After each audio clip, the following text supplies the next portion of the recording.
ആകാശവാണി.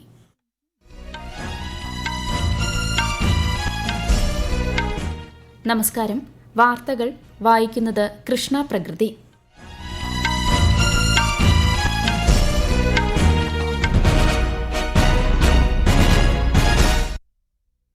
പ്രധാന വാർത്തകൾ.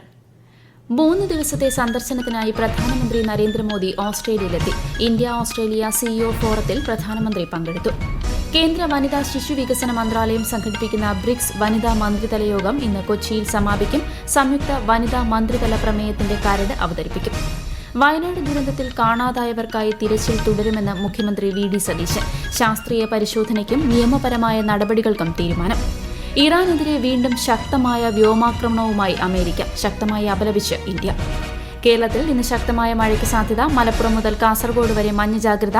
കേരളം, കർണാടക, ലക്ഷദ്വീപ് തീരങ്ങളിൽ മത്സ്യബന്ധനത്തിന് ഇന്ന് വിലക്ക്. ഫിഫ ലോകകപ്പ് ഫുട്ബോൾ ആദ്യ ക്വാർട്ടർ ഫൈനലിൽ ഫ്രാൻസ് ഇന്ന് രാത്രി മൊറോക്കോയെ നേരിടും. വാർത്തകൾ വിശദമായി. 3 ദിവസത്തെ സന്ദർശനത്തിനായി പ്രധാനമന്ത്രി Narendra Modi ഓസ്ട്രേലിയയിലെത്തി.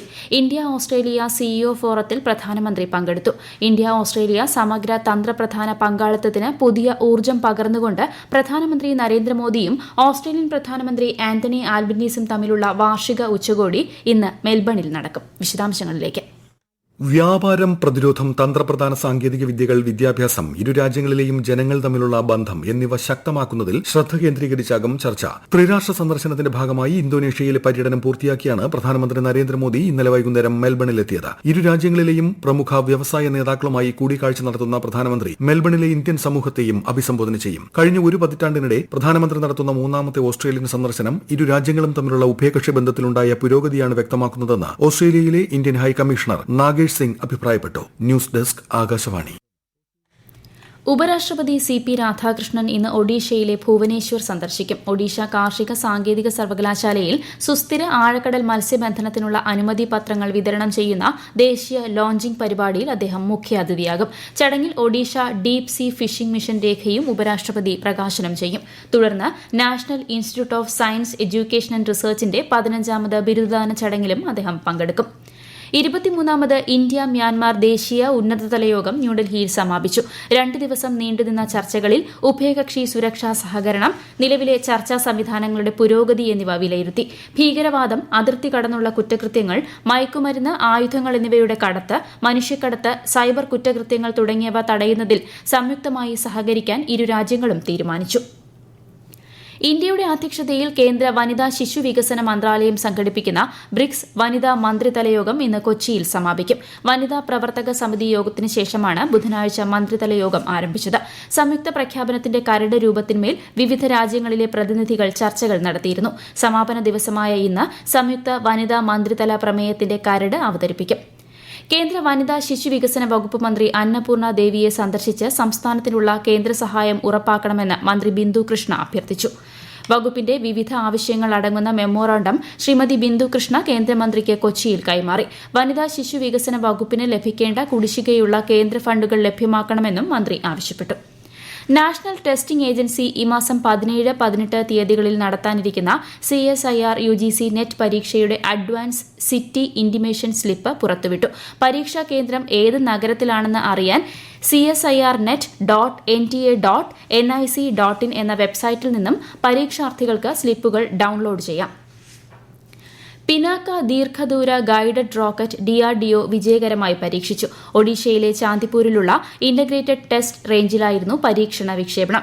Armament research and development establishment, high energy materials research laboratory എന്നിവയുടെ സഹകരണത്തോടെയാണ് പിനാക്ക ദീർഘദൂര ഗൈഡഡ് റോക്കറ്റ് വികസിപ്പിച്ചിരിക്കുന്നത്. പരീക്ഷണ വിജയത്തിൽ രാജ്യരക്ഷാമന്ത്രി രാജ്നാഥ് സിംഗ് DRDOയെ അഭിനന്ദിച്ചു. ലോകത്തിലെ അതിവേഗം വളരുന്ന സമ്പദ് വ്യവസ്ഥ എന്ന പദവി നിലനിർത്തിക്കൊണ്ട് ഇന്ത്യ ഈ വർഷം 7% സാമ്പത്തിക വളർച്ച കൈവരിക്കുമെന്ന് അന്താരാഷ്ട്ര നാണയനിധി. IMF പുറത്തുവിട്ട ഏറ്റവും പുതിയ വേൾഡ് ഇക്കണോമിക് ഔട്ട്ലുക്ക് അപ്ഡേറ്റ് റിപ്പോർട്ടിലാണ് ഇക്കാര്യം വ്യക്തമാക്കുന്നത്. ചൈന ഈ വർഷം 4.6%, അമേരിക്ക 2.3% നിരക്കിൽ വളർച്ച കൈവരിക്കും. ഐക്യരാഷ്ട്രസഭ, ബ്രിക്സ്, യൂറോപ്യൻ യൂണിയൻ, ഷാങ്ഹായ് സഹകരണ സംഘടന തുടങ്ങിയ വേദികളിൽ ഭീകരവിരുദ്ധ സഹകരണം കൂടുതൽ ശക്തിപ്പെടുത്താനുള്ള പ്രതിബദ്ധത ആവർത്തിച്ച് ഇന്ത്യയും റഷ്യയും. ന്യൂഡൽഹിയിൽ ചേർന്ന ഇന്ത്യ റഷ്യ സംയുക്ത ഭീകരവിരുദ്ധ പ്രവർത്തന സമിതിയുടെ 14ാമത് യോഗത്തിലാണ് ഇരു രാജ്യങ്ങളും നിലപാട് വ്യക്തമാക്കിയതെന്ന് വിദേശകാര്യ മന്ത്രാലയം അറിയിച്ചു. അതിർത്തി കടന്നുള്ള ഭീകരവാദം ഉൾപ്പെടെ എല്ലാ തരത്തിലുള്ള ഭീകരതയെയും ഇരു രാജ്യങ്ങളും ശക്തമായി അപലപിച്ചു. ഈ വാർത്തകൾ ആകാശവാണിയിൽ നിന്ന്. ആകാശവാണി വാർത്തകളും വാർത്താധിഷ്ഠിത പരിപാടികളും all India radio news Thiruvananthapuram YouTube ചാനലിലും all India radio news Thiruvananthapuram Facebook പേജിലും AR News_ തിരുവനന്തപുരം ഇൻസ്റ്റഗ്രാം അക്കൌണ്ടിലും AR News_TVM X ഹാൻഡിലും ലഭ്യമാണ്. കേരളത്തിൽ ഇന്ന് ശക്തമായ മഴയ്ക്ക് സാധ്യതയെന്ന് കേന്ദ്ര കാലാവസ്ഥാ വകുപ്പ്. മലപ്പുറം മുതൽ കാസർഗോഡ് വരെയുള്ള ജില്ലകളിൽ ഇന്ന് മഞ്ഞ ജാഗ്രത പ്രഖ്യാപിച്ചു. കേരളം, കർണാടക, ലക്ഷദ്വീപ് തീരങ്ങളിൽ ഇന്ന് മത്സ്യബന്ധനത്തിന് വിലക്കേർപ്പെടുത്തി. അതിശക്തമായ മഴയ്ക്കുള്ള സാധ്യത കണക്കിലെടുത്ത് കോഴിക്കോട്, വയനാട്, മലപ്പുറം ജില്ലകളിലെ പ്രൊഫഷണൽ കോളേജുകൾ ഉൾപ്പെടെയുള്ള എല്ലാ വിദ്യാഭ്യാസ സ്ഥാപനങ്ങൾക്കും ഇന്ന് അവധിയാണ്. വയനാട് ദുരന്തത്തിൽ കാണാതായവർക്കായി തിരച്ചിൽ തുടരുമെന്ന് മുഖ്യമന്ത്രി VD സതീശൻ. ഇന്ന് പുഴയിലേക്ക് കൂടി തിരച്ചിൽ വ്യാപിപ്പിക്കുമെന്നും കള്ളാടി ദുരന്തത്തിന്റെ അവലോകന യോഗത്തിന് ശേഷം വാർത്താസമ്മേളനത്തിൽ അദ്ദേഹം പറഞ്ഞു. സൂക്ഷ്മ പരിശോധനയ്ക്ക് ശേഷം മാത്രമേ തുടർ നിർമ്മാണ പ്രവർത്തനങ്ങൾ അനുവദിക്കുകയുള്ളൂ എന്ന് മുഖ്യമന്ത്രി അറിയിച്ചു. ഓണത്തോടനുബന്ധിച്ച് ദക്ഷിണ റെയിൽവേ ഏർപ്പെടുത്തുന്ന സ്പെഷ്യൽ ട്രെയിനുകൾക്കായുള്ള റിസർവേഷൻ ഇന്ന് രാവിലെ 8 മണിക്ക് ആരംഭിക്കും. 3 സ്പെഷ്യൽ ട്രെയിനുകളുടെ വിവരങ്ങളാണ് റെയിൽവേ പ്രഖ്യാപിച്ചിട്ടുള്ളത്. കൂടുതൽ വിവരങ്ങളുമായി തിരുവനന്തപുരത്ത് നിന്ന് ആകാശവാണി ലേഖകൻ സ്മിതി M. പള്ളുരുത്തി. മംഗലാപുരത്ത് നിന്ന് കോഴിക്കോട്, പാലക്കാട് വഴി ചെന്നൈയിലേക്ക് തിങ്കളാഴ്ചകളിലും തിരിച്ച് ബുധനാഴ്ചകളിലുമുള്ള സ്പെഷ്യൽ ട്രെയിനുകൾ ജൂലൈ 13 മുതൽ സെപ്റ്റംബർ 1 വരെയാണ്. ചെന്നൈയിൽ നിന്ന് പാലക്കാട്, എറണാകുളം, കോട്ടയം വഴി കൊല്ലത്തേക്ക് ബുധനാഴ്ചകളിലും തിരിച്ച് വെള്ളിയാഴ്ചകളിലുമുള്ള സ്പെഷ്യൽ ട്രെയിനുകൾ ആഗസ്റ്റ് 12 മുതൽ സെപ്റ്റംബർ 3 വരെയാണ്. തിരുവനന്തപുരത്ത് നിന്ന് കൊല്ലം, ചെങ്കോട്ടം വഴി താമ്പരത്തിനും ബുധനാഴ്ചകളിലും തിരിച്ച് വെള്ളിയാഴ്ചകളിലുമുള്ള ട്രെയിൻ ആഗസ്റ്റ് 12 മുതൽ സെപ്റ്റംബർ 3 വരെയാവും. ഓപ്പറേഷൻ തൂഫാന് പിന്തുണ തേടി കർണാടക മുഖ്യമന്ത്രി DK ശിവകുമാറുമായി ആഭ്യന്തരമന്ത്രി രമേശ് ചെന്നിത്തല കൂടിക്കാഴ്ച നടത്തി. ലഹരി മരുന്നുകളുടെ വിൽപ്പനയ്ക്കും വ്യാപനത്തിനുമെതിരെ സംസ്ഥാന ആഭ്യന്തര വകുപ്പ് ആരംഭിച്ച ഓപ്പറേഷൻ തൂഫാന് കർണാടക സർക്കാരിന്റെ പൂർണ്ണ പിന്തുണയുണ്ടാകുമെന്ന് ശ്രീ ശിവകുമാർ പറഞ്ഞു. അതേസമയം ഓപ്പറേഷൻ തൂഫാന്റെ ഭാഗമായി ദക്ഷിണേന്ത്യൻ സംസ്ഥാനങ്ങളിലെ DGPമാരുടെ യോഗം നാളെ ചേരും. തിരുവനന്തപുരത്ത് പോലീസ് ആസ്ഥാനത്താണ് യോഗം. ലോകകപ്പ് ഫുട്ബോളിലെ ആവേശ പോരാട്ടം അവസാന 8ലേക്ക്. ഇന്ത്യൻ സമയം ഇന്ന് രാത്രി 1:30 ബോസ്റ്റൺ സ്റ്റേഡിയത്തിൽ നടക്കുന്ന ആദ്യ ക്വാർട്ടർ ഫൈനൽ പോരാട്ടത്തിൽ മുൻ ചാമ്പ്യന്മാരായ ഫ്രാൻസ് ആഫ്രിക്കൻ കരുത്തരായ മൊറോക്കോയെ നേരിടും. അടുത്ത ദിവസങ്ങളിൽ സ്പെയിൻ ബെൽജിയത്തെയും ഇംഗ്ലണ്ട് നോർവേയെയും നിലവിലെ ചാമ്പ്യന്മാരായ അർജന്റീന സ്വിറ്റ്സർലാൻഡിനെയും നേരിടും. ഈ മാസം 15, 16 തീയതികളിലാണ് സെമിഫൈനൽ. 20-നാണ് ഫുട്ബോൾ ലോകം കാത്തിരിക്കുന്ന കലാശ പോരാട്ടം. ഇറാനെതിരെ വീണ്ടും ശക്തമായ വ്യോമാക്രമണവുമായി അമേരിക്ക. ഇതോടെ പശ്ചിമേഷ്യ വീണ്ടും യുദ്ധഭീതിയിലായി. US വ്യോമാക്രമണങ്ങളെ ഇന്ത്യ ശക്തമായി അപലപിച്ചു. നയതന്ത്ര ചർച്ചകളിലൂടെ പ്രശ്നപരിഹാരം കണ്ടെത്തണമെന്ന് ഇന്ത്യ ആവശ്യപ്പെട്ടു. വിശദാംശങ്ങളിലേക്ക്.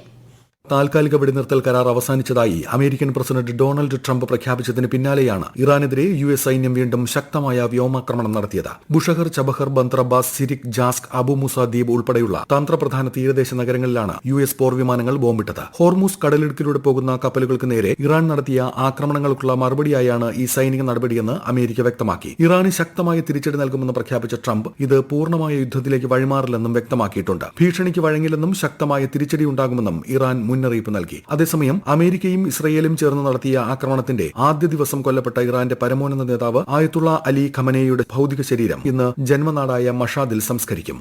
News desk, Akashvani. India England 2020 പരമ്പരയിലെ 4ാം മത്സരം ഇന്ന് രാത്രി ബ്രിസ്റ്റോളിലെ കൌണ്ടി ഗ്രൌണ്ടിൽ നടക്കും. ഇന്ത്യൻ സമയം രാത്രി 10 മണിക്കാണ് മത്സരം ആരംഭിക്കുന്നത്. പരമ്പരയിൽ ഒറ്റ ജയം പോലുമില്ലാത്ത ഇന്ത്യയ്ക്ക് ഇന്ന് ജയം അനിവാര്യമാണ്. ബാറ്റിംഗ് നിരയുടെ തുടർച്ചയായ പരാജയം ഇന്ത്യയ്ക്ക് തിരിച്ചടിയാകുന്ന സാഹചര്യത്തിൽ സഞ്ജു സാംസൺ ഇന്നത്തെ പ്ലേയിംഗ് 11ലേക്ക് മടങ്ങിയെത്തുമോ എന്നാണ് ആരാധകർ ഉറ്റുനോക്കുന്നത്. വിംബിൾഡൺ ജൂനിയർ ടെന്നീസിൽ ചരിത്ര നേട്ടവുമായി ഇന്ത്യയുടെ അർണവ് പാപ്പർക്കർ ക്വാർട്ടർ ഫൈനലിൽ കടന്നു. പ്രീ ക്വാർട്ടറിൽ ജപ്പാന്റെ റിയോ തബാത്തയെ നേരിട്ടുള്ള സെറ്റുകൾക്ക് തകർത്താണ് 18-കാരനായ അർണവ് അവസാന 8-ൽ ഇടം പിടിച്ചത്. 36 വർഷത്തിനു ശേഷമാണ് ആൺകുട്ടികളുടെ സിംഗിൾസിൽ ഒരു ഇന്ത്യൻ താരം ഈ നേട്ടം സ്വന്തമാക്കുന്നത്. പ്രധാന വാർത്തകൾ വീണ്ടും.